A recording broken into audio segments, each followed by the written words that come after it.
आप सभी ने सुना होगा कि सेंटा क्लॉज को हॉट चॉकलेट बहुत पसंद है। तो आज मैं आपके साथ हॉट चॉकलेट की रेसिपी शेयर करने वाली हूँ।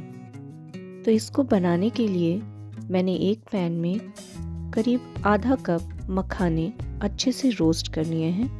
इनको धीमी आंच पर तब तक भूनेंगे जब तक ये हाथों से दबाने पर टूट ना जाए।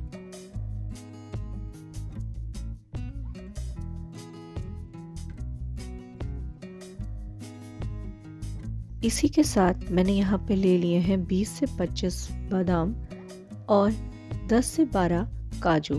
आप चाहे तो इसमें अपनी पसंद के और भी नट्स ऐड कर सकते हैं। इन सबको रोस्ट करने के बाद एक अलग बाउल में निकाल के रख लेंगे।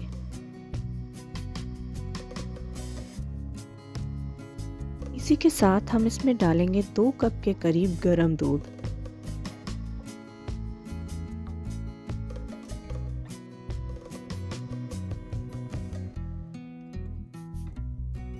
थोड़ी मिठास के लिए यहाँ पे मैं डाल रही हूँ खजूर को।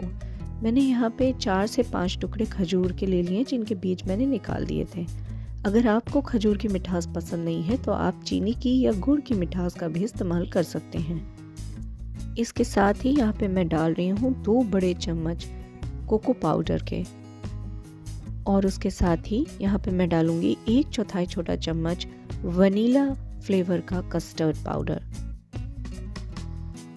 अब इन सारी चीज़ों को अच्छे से मिला लेंगे और करीब 2 घंटे के लिए इन सारी चीज़ों को भिगो के छोड़ देंगे।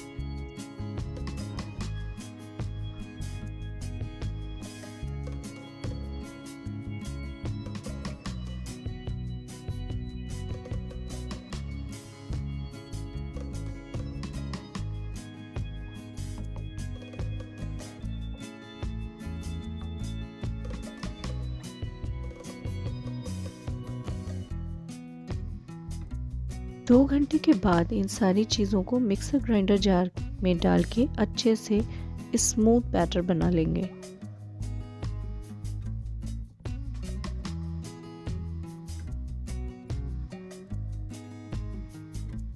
अब इस स्मूथ बैटर को एक पैन में ट्रांसफ़र करने के बाद इसको मध्यम आंच पर चलाते हुए उबाल आने देंगे।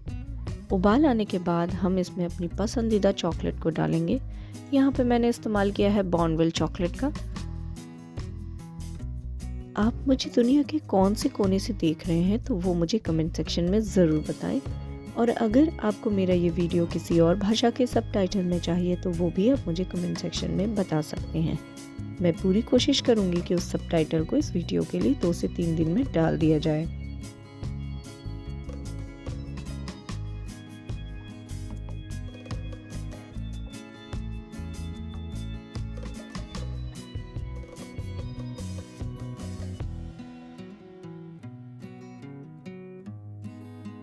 चॉकलेट डालने के बाद हम इसको तब तक पका लेंगे जब तक कि चॉकलेट मेल्ट नहीं हो जाती।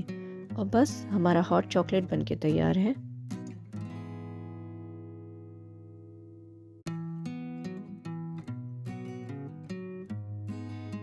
तो इस क्रिसमस आप सेंटा क्लॉज के लिए इस हॉट चॉकलेट की रेसिपी को ज़रूर ट्राई करें। और अगर रेसिपी पसंद आए तो अपने फ्रेंड्स और फैमिली के साथ शेयर करना बिल्कुल ना भूलें। अगर मेरा ये वीडियो आपको पसंद आया हो तो इस वीडियो को हाइप करना बिल्कुल ना भूलें। अगर आपको ऐसे ही रेसिपी वीडियोस देखना पसंद है तो आप मेरे चैनल को सब्सक्राइब करते जाइए। इस वीडियो में अंत तक जुड़े रहने के लिए आपका बहुत बहुत धन्यवाद।